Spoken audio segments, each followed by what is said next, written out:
Beginning our journey through this collection with a photograph by Helmut Newton, Woman Being Film 1980s. The idea of an elsewhere emerges, as does the chance to let yourself go in a state of confident recklessness. That's what this woman evokes in me, the one with her eyes closed and her head tilted back. She's escaping reality by allowing herself to be carried towards an infinite edge. She plunges herself into an internal, unconfined space, free from social conventions and negotiations with habitual hindrances. The similarities between this photograph and Raphael Denis' work are striking. He offers us his aphorism for a work of art, an open door to the imaginary and the abstract. This statement that was sourced from a diary written by the artist about his Listes et Commentaires series has become an effective banality, despite having been taken out of context. Effective because it reverses the thinking back on itself.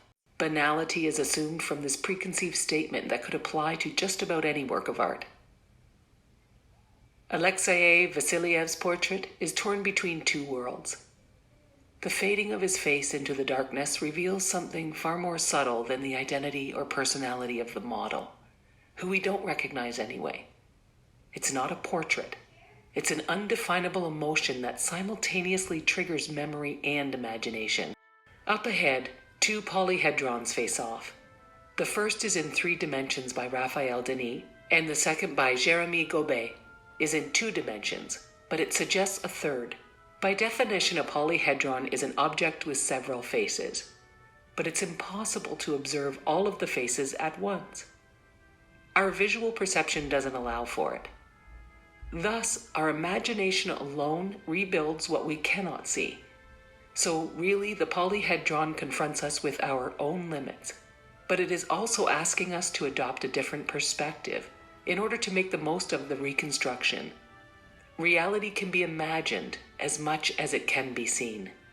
These 2 polyhedrons are directly inspired by a most mysterious engraving by Dürer.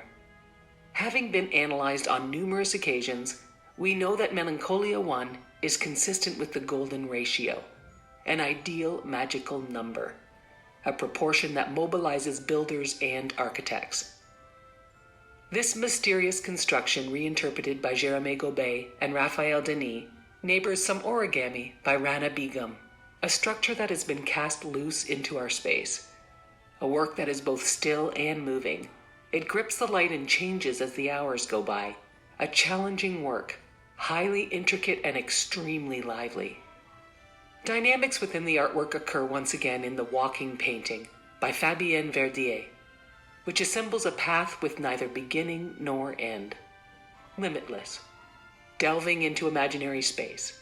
This imprint, this harmonious chaos, is pure energy in circulation. It is an homage to the act of painting, a declaration of confidence within the work itself. For me, this is also what defines your collection.